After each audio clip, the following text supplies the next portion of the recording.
friends, welcome back to the channel. I'm very happy that you are returning and that you are interested into my stories. Today's video is going to be more mysterious and unusual than usually. However, it will be related to Norway because I don't want to cheat on the most popular topic on my channel. Before I start, I just wanted to mention that I got the inspiration to make this kind of video from my obsession with YouTubers speaking about true crimes and mysteries. This video is going to be a lot about Norway, as I mentioned before, and most specifically it's about a place called Hessdalen Valley.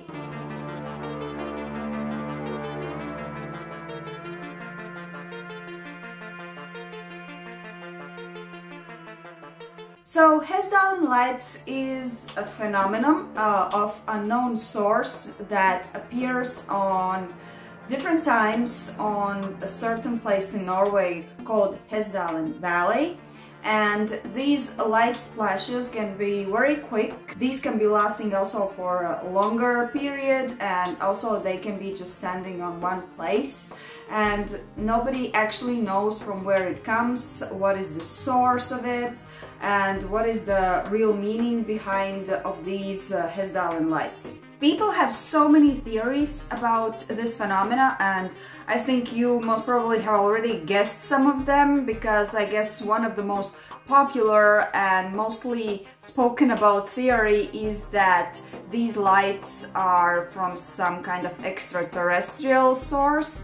But also, none of these theories have like 100% sure proof. Meanwhile, let's just dig into the history of Hessdalen lights. So when did it all started, when it was first noticed, and what has been done. Hessdalen is a valley in the middle part of Norway. It's southeast of Trondheim and around 30 kilometers away from a place called Røros. The valley is around 12 kilometers long, and approximately 150 people are actually living there. Hessdalen has many mountain peaks, and it also has a national park. The main industry in Hessdalen is agriculture. People have dairy farms, they have cows, they have goats, they grow their own produce.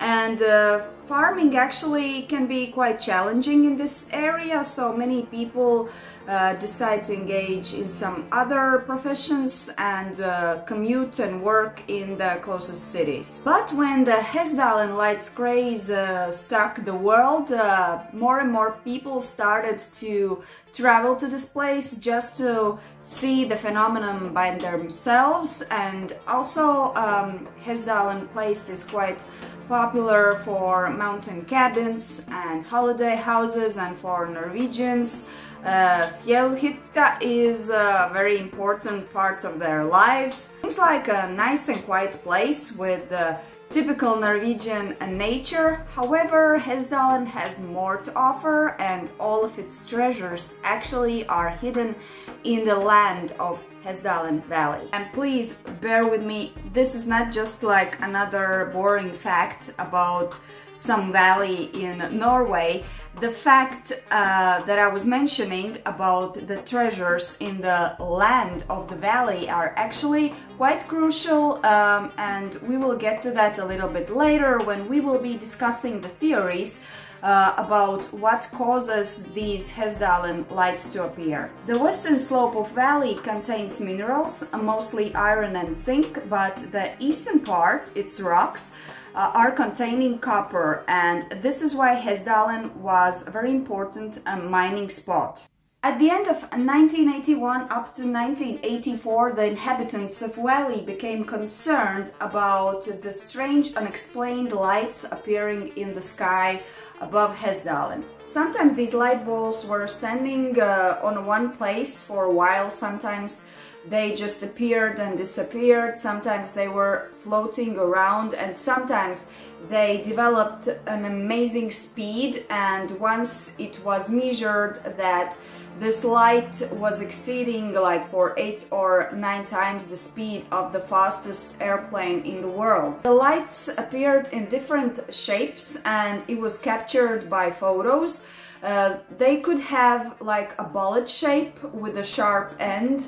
Also, they could have the shape, as I read somewhere, as an inverted Christmas tree. So there wasn't like one exact shape that these lights were taking. I watched several documentaries just to see like the interviews with people who actually saw these lights, and they were describing their encounters with Hessdalen lights in very like detailed way. It's actually quite interesting to see how people react to these things, because if I wasn't aware about this phenomena and I happened to be there and see all of this for the first time, I think I would die on the spot. But there in these documentaries, people were just telling about it like it's some kind of usual thing there.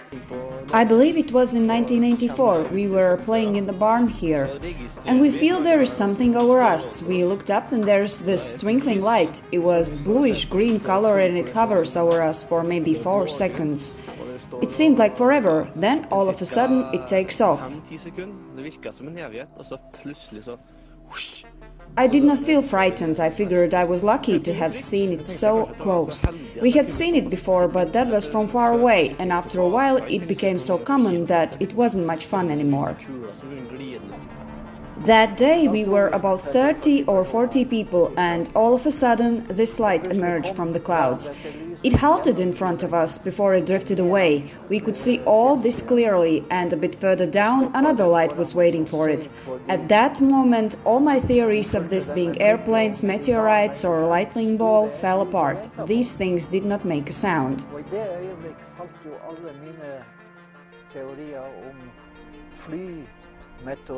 The fact is that there were more lights during the winter time, and in summertime the number of the appearances was sharply like cut off, and some of the speculations is that that's basically because during summertime there is so much light, like the daylight, and this is why we cannot actually notice that these lights are present. We have also recorded on the radar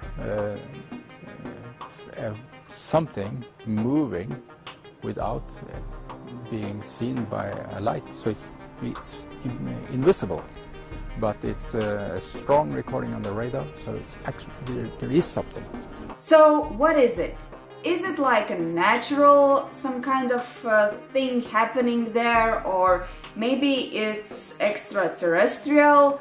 What do scientists say about that? What are the theories? Honestly, I'm very happy that there is quite a bunch of people who are taking this phenomenon pragmatically and trying to look at it through the prism of science and trying to explain from where it comes, from what it consists and how it appears. After a while of analyzing these Hessdalen lights, scientists were able to put these lights into different categories, and namely they said that there are 3 types of these lights. First type is the small and white lights. They can show up mostly everywhere, and also they can disappear as fast as they have appeared. The second type of the lights are yellow or yellow-white lights.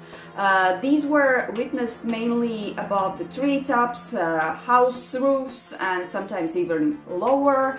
They were basically very slow or floating, and sometimes could stand still for more than 1 hour, and in some cases they created this crazy acceleration, like I mentioned before, making like a very huge speed and then disappear. And the third type was more like several lights traveling with a fixed distance between each other, and these lights sometimes even had a red light in one end of the light structure. Many people who saw the third type of the light said that actually it was more like some kind of object that was bread-shaped, and it was floating above them without sound. And yeah, it really sounds like they saw a saucer from some other galaxy. Something passed over my car. It was like a bright men's hat, you know, one of those old types. I could see the woods and all. I tell you, it was a strange sight. I saw the sun reflect on the metal of this vessel, or what it was. It looked like Zeppeliner. An airplane usually disappears in the horizon, but this went up into atmosphere. As I am watching the lights, an object appears. I was about 300 meters away from it. It was like a ghost plane. Silver metal with flashing red light in the front. At the rear, there were two bright lights placed vertically. But this fact that Hessdalen lights were there, they were appearing, and people got really obsessed with that fact because they wanted obviously to know what's the source of Hessdalen lights, it cannot be hidden. Soon after, the news were speaking about Hessdalen lights, the media was there, and people started to come to Hessdalen just to see these lights by themselves and figure out the secret. And skipping ahead of these events, I can say definitely that Hessdalen lights have also made quite a tourist destination of this valley, because I went to the official website of this valley and I noticed that they have UFO bars, some UFO safaris, and people can actually could come there before COVID and have this whole package of UFO mystery experience. So basically the valley has also benefited from that and created this special magical atmosphere around this place. But let's go back to the moment when actually these lights were recognized as something special, and that was the time when 5 enthusiasts decided that they would like to engage into the research to understand these lights better, and they founded a project. They stated that their main goal of this project wasn't to reveal everything about it, because obviously they understood that there has to be a lot of research done in order to understand these lights completely, but their main goal was to collect the data and to have some kind of at least little understanding about these lights that could be later on developed and maybe lead to the final understanding of this phenomenon. The project was actually born in 1983. It was first presented in Bufora 3rd International UFO Conference. For people like me who is not into that UFO thing, I will just tell you that Bufora stands for British UFO Research Association, and it was founded in 1964. But I guess the most passionate and the key person who was mostly talking about Hessdalen project on TV and media, and still can be seen as the leading spokesman for the research that is done about Hessdalen lights, is Erling Petterstrand, who is actually coming from the UNSOLVED University College, and from the beginning he is being one of the leading persons engaging into this project. Before I move forward and tell you more about the project and what they were actually doing, I wanted to mention this fact.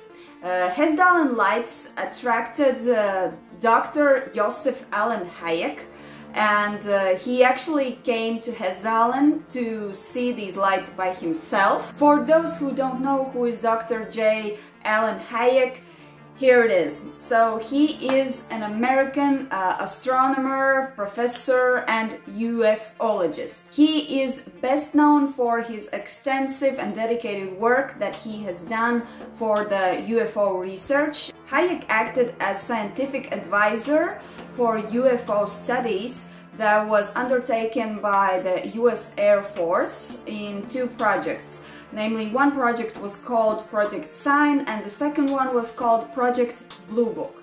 Yes, this name, Blue Book, could maybe ring a bell for you, and here's why. In 2019, a TV show called Project Blue Book was premiered on History TV channel. It's a historical drama and allegedly based on the real Project Blue Book events. The main role of Dr. J. Allen Hynek is played by an Irish actor, Aidan Gillen. The TV show has 2 very interesting seasons, and I suggest you watch it if you like things like this. In the show, Hynek is portrayed as a big skeptic towards all of these UFO things, and he always tried to find a scientific explanation to everything. This is why I was so excited to know that the real Dr. Hayek came to Hessdalen to evaluate the situation. And Alan have been here for 2 days with us, just looking to the project and what we are doing here. I don't think we have seen any UFO phenomena when Not this time, no, but Very sorry for that. it's in a sense rather interesting because it shows that you're not faking, because you see the first project, Hessdalen number 1, had some very nice results. Yes. Project 2 didn't, but you see, that goes to prove that the first one was correct. One of the reasons I came, I wanted to see it for myself. Yeah, what we're doing. You know, letters and all that is fine, but it is much better to see for yourself. And I'm impressed with Hessdalen itself, because Hessdalen is really a UFO laboratory. It's a place where things are happening and where things can be studied.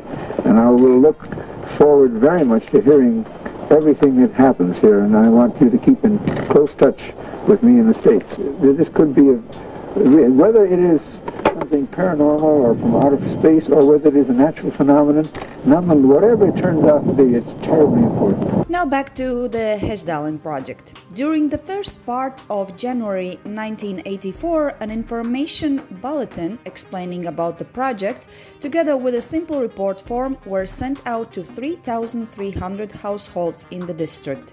People were expected to come to the researchers and help on their work on the field. Surprisingly, the feedback wasn't as high as expected, but still there was something going on and some data were collected. There were several observation points with the headquarters in the Ospaskölen. The headquarters were actually a caravan where the most research instruments were in. The instruments being cameras, seismograph, radar, spectrum analyzer, magnetometer, laser, Geiger counter and IR viewer. I'm sure that some of these instrument names are unfamiliar to you as much as for me, but I am mentioning this only so you understand that this was taken seriously. I guess the most exciting results came from the laser, but that's just my opinion. Some of the witnesses told the scientists that they were just like playing around with this phenomenon. Namely, they were projecting their lights in front of the mysterious Hessdalen lights, and that these lights actually responded. So the scientists decided to do the same, only with the laser, and the interesting result is that for 8 times out of 9 times these Hessdalen lights were actually responding to the laser.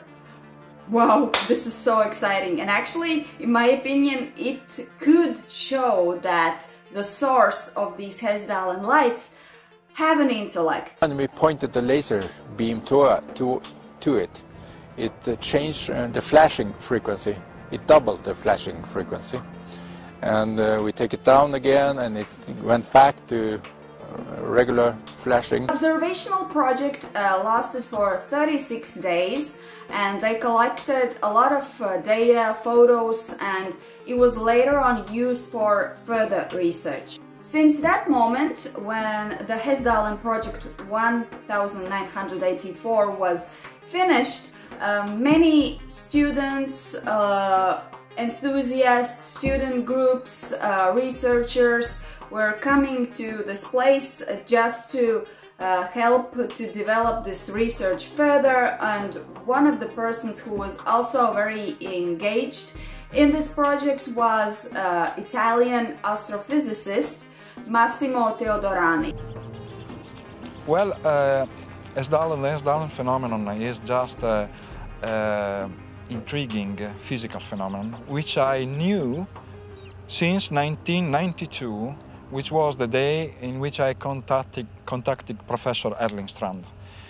2 years later, I started to take part to this research as an astrophysicist. These light balls can be studied by using exactly the same techniques that we use to study stars. I do know that if we wanted to say exceptional claims, we have to furnish exceptional proofs, and we do not have them yet, but we have important clues of what might be. Also from photometry I can reconstruct all the shape of the light, and according to the shape I can say if it is a plasma or if it is not a plasma. According to that, the Hessdalen lights are not looking like a classical plasma. Everyone would say, oh, so this is a UFO, it's a machine. I am trying to search any kind of possible natural phenomena which can simulate this effect. The UFO stuff is very dangerous. I try to stay apart from these people. Since 1998, under the guidance of Erling Strand, that I mentioned before, and Bjorn Gitle-Hage, both of them are now assistant professors in UNSOLVED University College in Norway. Under their supervision, a specific unit of research was created. It was called automatic measurement station. It was more like an observatory. The station is equipped with automatic wide-angle and zoom video cameras, able to monitor the phenomenon in real time. A radar, transponder and magnetometer also are there. During the first years and the following years of its operation, the station has furnished reliable statistics on the lights. In the year 2000, some additional research instruments were received from Istituto di Radioastronomia from Italy, and this meant that Italians were very interested and very engaged in understanding this phenomena more better. At the end, I just wanted to mention a wonderful project that was created in Hessdalen. It is called Science Camp. Basically, it gives a chance for students to take part in this already large research project. They are introduced to the mystery and some theories about the light phenomena. They get to learn about what they have managed to find out so far and what methods they have used to reach this knowledge. During the camp, they participate in collecting data themselves. Furthermore, they experience magnificent nature. What a great way to teach students to love science. I tried to collect some of the most popular and mostly known theories of the source of Hessdalen lights, and I am going to break them down in the following minutes, so bear with me. The research that was done and all the collected data actually suggested that these lights could be caused by a lightning bolt. So previously mentioned Massimo Teodorani, he mentioned several lightning bolt theories, but he specifically stressed one that looked more or less like suitable. Now I will be trying to put this theory in simple words. Basically, it states that in areas in which tectonic stresses are present, the ground is able to liberate simultaneously charged particles and electromagnetic radiation in the very low frequency and the ultra-high frequency ranges. They have this mutual reaction that creates a plasma ball. The theory also speaks about the term piezoelectricity, and that this is what triggers the lightning of the ball. And the abundance of copper, iron and quartz in the area could be the helpers of this process. But from the research document I was reading, written by Mr. Teodorani, this theory, I quote, is possibly correct, but still incomplete. The second theory is a little bit derived from this lightning bolt theory. There is another thing that is called Earth lights. So, could the Hessdalen lights be a result of Earth lights? First of all, what is Earth lights?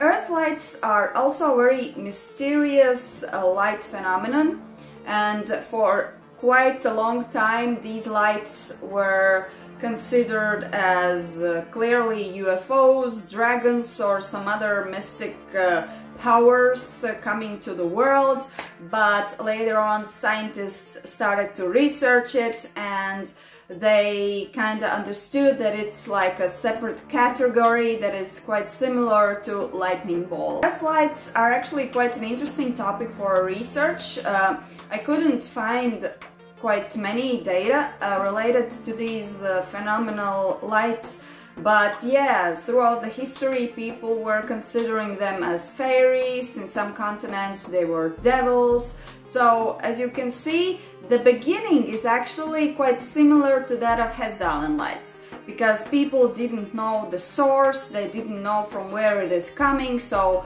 they created these legends. And nowadays we know that Earth lights are actually can be explained scientifically. So Earth lights have electrical and magnetic attributes, and some form of plasma is assumed. They may be associated with various geophysical phenomena, dynamic ones such as earthquakes or volcanoes, or even static aspects such as fault lines and mineral deposits. So could the elements of Hessdalen ground be the ones initiating this? Actually, when I started to look if there are more places with something similar to Hessdalen, I was surprised to discover that there are quite many of them. Just another example closer to Norway can be found in Finland. There is an oval-shaped lake called Poselka, sorry for the mispronunciation, where people observed the same light phenomenon. The first written witnesses date back as far as the 18th century. Geological investigations in the 1999 proved that the lake formed in a place where 229 million years ago a meteorite hit the Earth. But again, up to this moment, no serious explanations for the lights above the lake haven't been found. Just again, theories about some easily ignited gases rising from the sediments of the lake or some rare piezoelectric effects. Similar mysteries with lights have also been observed as far as Australia. The first sightings of so-called Min lights have been dated back to 1918. It happened in a small outback settlement between towns Boulia and Winston. Since then, they have been present regularly. The lights have been described by witnesses as floating, fast-moving balls of color that glow in the night sky and stalk people, leaving some feeling confused and frightened. Sometimes the lights are blue, or other times they are white or yellow. And again, no explanation, just hypotheses like bioluminescent sources, geophysical sources like piezoelectrics from Mars, or even some kind of advanced refraction or mirage. And now the third theory, the UFOs. Yes. Definitely, the theory of the UFOs has its own right to be, because we don't know 100% anything about these lights. And of course, it's unidentified flying object, so if we look at it from that perspective, it kind of suits for the UFOs. And as I mentioned before, there might be some signs of intellect inside of these lights, and this also makes the things more complicated and more weird and kind of shift them towards the UFO theory. I'm not a huge fan of these UFO theories in general, and luckily, or maybe sadly, I haven't had any strange encounters with some lights or flying saucers. Yeah, by the way, have you had any kind of weird experiences that could have been like UFOs? Write me down in comments. I would be very interested to read something like that. An interesting fact. In 1984, in a small valley near Hessdalen, 3 hunters came across a very weird thing. They felt that the marsh under their feet started to move, and then they noticed that it had been cut out. The piece of marsh was cut out very precisely. It was around 40 centimeters deep. The cutout piece was so moist that allegedly it was around 2 tons. It was cut out in a certain shape. As I started to investigate, I saw that a part of the marsh has been cut off and moved. There was an open hole. The piece lay 5 or 4 meters away.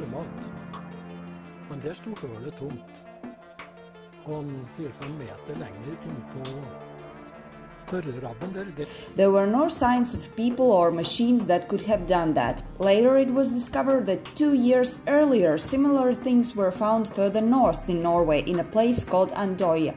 The cuts were made exactly the same, with the same size. What is this? Coincidence? But who did this?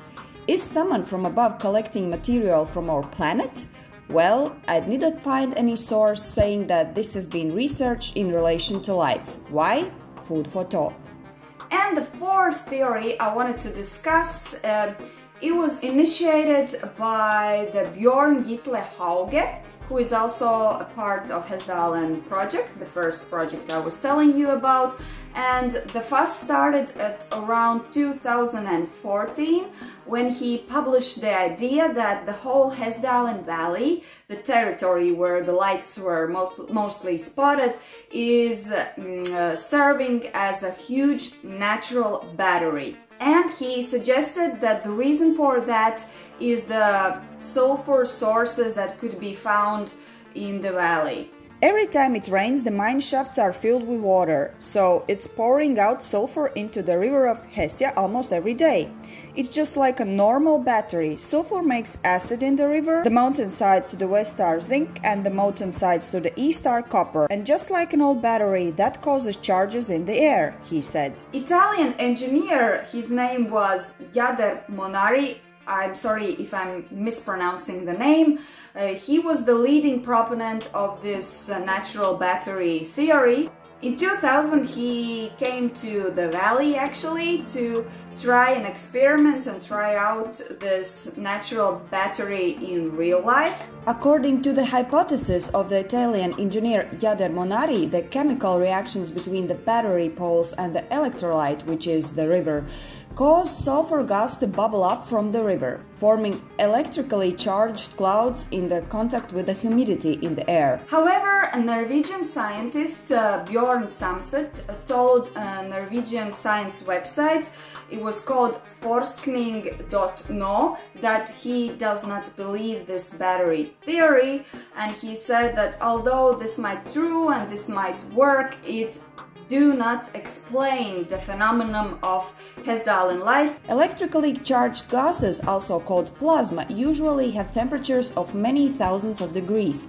The engineers who explore Hessdalen also admit that this is a problem. Called plasma is for me a contradiction, much like hot ice. And deriving from this battery theory, I think we can move forward another theory, which is basically that, you know, all our planet Earth is such a unique place and there are so many things we still don't know about it, that there might be some spots on the Earth that, including the Hessdalen Valley, that can produce something that we still don't know, and this something can be a new energy source, and people just have to understand it, research it in order to know how to use this energy for our own sake. So maybe this energy could help us to travel in time or do some other crazy things that we can only imagine at this point. So I think the theory number 5 with the new energy source, unknown energy source, also has the right to be. So this is it.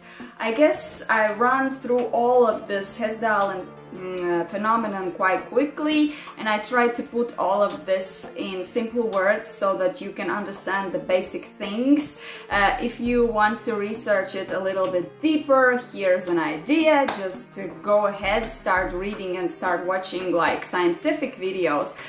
Don't come after me and don't say that this video lacked scientific bases and phrases and terminology. So it's food for thought. Quite much is available on the internet. And while you are thinking, I'm just gonna say Hessdalen lights. Oof, da. So this is it for me today. I hope you enjoyed today's video. I hope you loved the story about Hessdalen lights. Write down in comments if you have been in Hessdalen Valley, if you have seen Hessdalen lights, or if you are planning to do that. And of course, write down in comments if you would like me to make more videos about these mystical, magical things. And also don't forget to put your like, subscribe to the channel if you haven't already done that. That being said, have a nice day and don't forget to look in the sky.